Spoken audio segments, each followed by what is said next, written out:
After that day, Uli began to feel strange. She could see things she never saw before. She possessed the power to summon strange spirits, and most times she would have strange people staring at her. Uli was scared and troubled.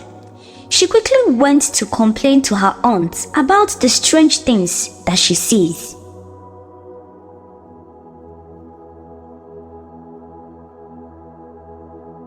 My name is Uli.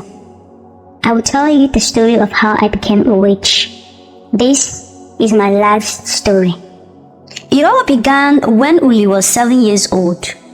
Uli was a young girl who had lost her parents in a fire accident at a very young age. She was left to live all alone. But because she couldn't survive alone, she went to live with her aunt named Isoko, who lived in a neighboring village. One morning, her aunt woke her up from sleep and told her, "Uli, stand up. We'll be embarking on a very far journey to a neighboring village." Uli, who was naive, went along with her aunt. They passed 7 rivers before arriving at a thick forest.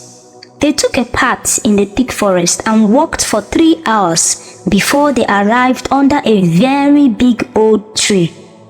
Under the tree was a very old woman who sat looking so unkempt, and her body reeked of an offensive odor like that of a spoilt milk. Her aunt said to the old woman, "This is her. I have brought her to you." The old woman asked her, "Are you sure I should proceed? Are you sure she will survive it?"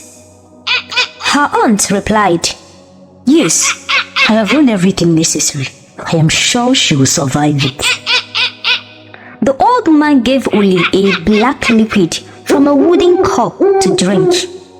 Uli refused, but her aunt persuaded her, and after she took the drink, she fainted. When she woke up, she found herself at her aunt's house on her bed. How she came back was something she did not know. Poor Uli, who was only but a little girl, couldn't help but keep quiet. After that day, Uli began to feel strange. She could see things she never saw before. She possessed the power to summon strange spirits, and most times she would have strange people staring at her. Uli was scared and troubled. She quickly went to complain to her aunt about the strange things that she sees. Auntie Soko, I saw a strange spirit looking at me inside the room. They make me so scared. They always come for me. I hate seeing them. They are so ugly. They make me scared. Please, I don't want to see them anymore. Please help me. Her aunt said, "Don't worry, Uli. You will soon get very used to it, and you will be loving your new powers." Poor little Uli believed her aunt. Uli's aunt, Isoko, was known to be an expert spiritual herbalist who was known across the whole village for her strong herbal potions. Most married women would come to get some of the herbs and magical assistance from Uli's aunt in order to pay revenge to their husband's mistress or teach their offenders a lesson. Uli's aunt only gave assistance to women who had issues in their marriage or whose life was in danger. She never used her magic for evil, but only for due revenge, and she refused to be of any assistance to anyone who wanted to borrow her powers for evil. Uli began to learn how to make some magical spells and potions from her aunt. She would follow her aunt to the mountains to pick special herbs which were used to make magic potions for women who chose to terminate unwanted pregnancies. Uli learned all this from her aunt for many years, and after 12 years of staying with her aunt, she grew into a beautiful woman who was ready and ripe for marriage. Uli met a young man named Ike. Both began a relationship.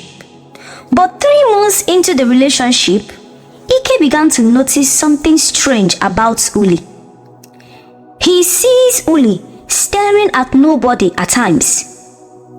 Sometimes she talks to herself, and this made Ike very uncomfortable with Uli, and he began to look for the slightest excuse to end his relationship with her. Unfortunately, Uli became pregnant for Ike. Uli was scared that she had disappointed her aunt and that she might throw her out of her house. She met Ike and told Ike about her pregnancy.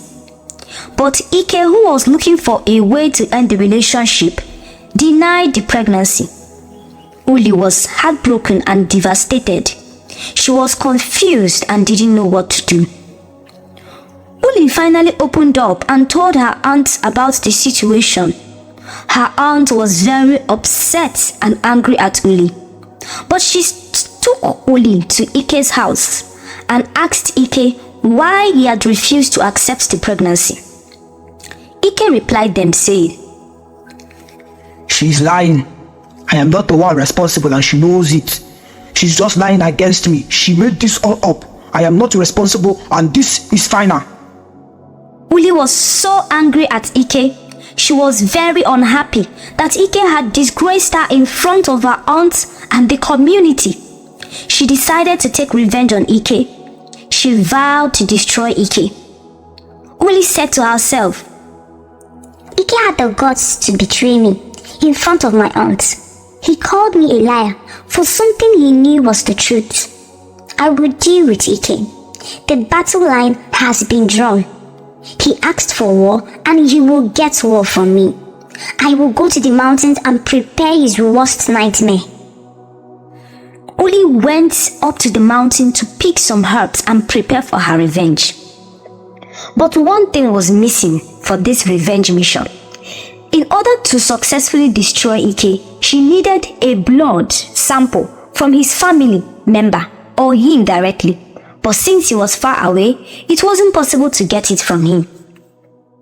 The child in her womb was the only direct connection she had to Ike, so she decided to terminate the pregnancy and use the blood from it to destroy Ike and end his life. She mixed some herbs and drank from it. She was able to terminate the pregnancy successfully, after which she had enough blood to work with. She held the ball of blood under the full moon and began to cast spells on it, destroying Ike's business and placing a curse of a deadly disease on him. And it worked. Few weeks after, Ike began to get sick. He got very weak, and as the days passed, he died. Uli was very happy that she got her revenge. She danced and she celebrated her victory.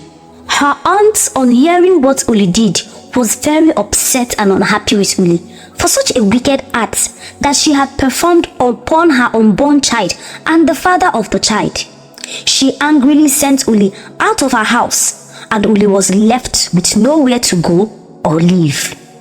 She went to stay at the outskirts of the village in a little hut near the mountain. One day, after 2 years, as Uli was going to the mountains to pick some herbs, she met a very wealthy farmer named Kofi. Kofi fell in love with Uli and married her. Uli moved into Kofi's hut and they began to live as husband and wife. But 2 months later, Kofi began to notice Uli's strange behavior. She would be talking to herself and laughing to herself as well. Most times, he would hear her doing some strange things. Kofi confronted her and asked her why she was behaving in such a strange manner. But she replied and said to him, Why are you surprised? This is the way of my life. I have been this way since I was 7 years old, and it is my normal way of life. This made Kofi very scared and wary. And as the days passed, Kofi began to notice some bad luck and setback in his business. He was no longer making sales and profit as he used to. Everything began to get worse by the day. For Kofi, one day, He sat at the door of his hut and was thinking to himself, What kind of woman have I gotten for myself? I have brought trouble on myself. Could it be that I married a ghost? Ever since I married her, things have really gone bad for me. And she always displays this strange and abnormal attitude. No, I can't take this anymore. I need to send her out of my house as soon as possible. I cannot let her continue living under my roof before things get worse. Kofi sent Uli out of his house. Uli left, and under the space of 2 years, she got married to 4 different men, but they all ended their marriage with her. Uli was now alone, shunned by everyone. Everyone was scared of her. She left the village and went to live in a small hut on the outskirts of town, and the only time she came out was at night to gather food and look for water. One night, as she was walking through the forest, she came across a group of strange men. They were dressed in black robes and their faces were hidden behind masks. These men approached Uli, and one of them said to her, We have been waiting for you. We know about your powers and we want you to join us. Uli was hesitant at first, but the men were persuasive. They promised her that she would no longer be alone and that she would finally find a place where she belonged. Uli agreed to go with the men, and they led her deep into the forest. They came to a clearing in the middle of the forest, and there was a large black stone. The men gathered around the stone and began to chant. Uli felt a strange power coursing through her veins. She closed her eyes and concentrated on the chant. When she opened her eyes again, she was no longer in the forest. She was in a strange and dark place. The air was thick and with the smell of incense. A man stepped out from the shadows. He was tall and handsome, with dark hair and piercing red eyes. He said, Welcome, Uli. I have been expecting you. Uli was afraid, but she asked, Who are you? I am the leader of this coven. We are a group of people who possess extraordinary powers. We are called the Children of the Night. And why have you brought me here? Uli asked. Because we need you. You are one of us, Uli. You are one of the Children of the Night. Uli didn't know what to say. She was still afraid, but she was also starting to feel a sense of belonging. She hesitated for a moment and then she nodded. Yes, I will join you, she said. Uli was initiated and joined the Children of the Night. She was given a task to bring souls to them, and she immediately got to work. She went into the village to carry out her mission. When she got to the village, she disguised herself as a very beautiful lady wearing beautiful dresses, and any man she came across, she would place a spell on the man which would make the man fall in love with her. When the man takes her to his house, she would turn into a big snake and bite them, leaving a dangerous venom into his body and leaving them to die while he goes on to the next victim. One day, she came across a handsome man named Okon. Okon couldn't take his eyes off her because she was looking very beautiful. Okon was caught by her spell and he took her home. In the middle of the night, she turned into a big snake and bit him and disappeared. She kept killing the men in the village in this same manner until one day something happened which changed her life forever. She came across a powerful priest. As she was about to cast a spell on him, the priest rebuked her and sprinkled an anointed oil on her. She immediately turned into a big snake. He made some powerful prayers on her and she turned back into a human being.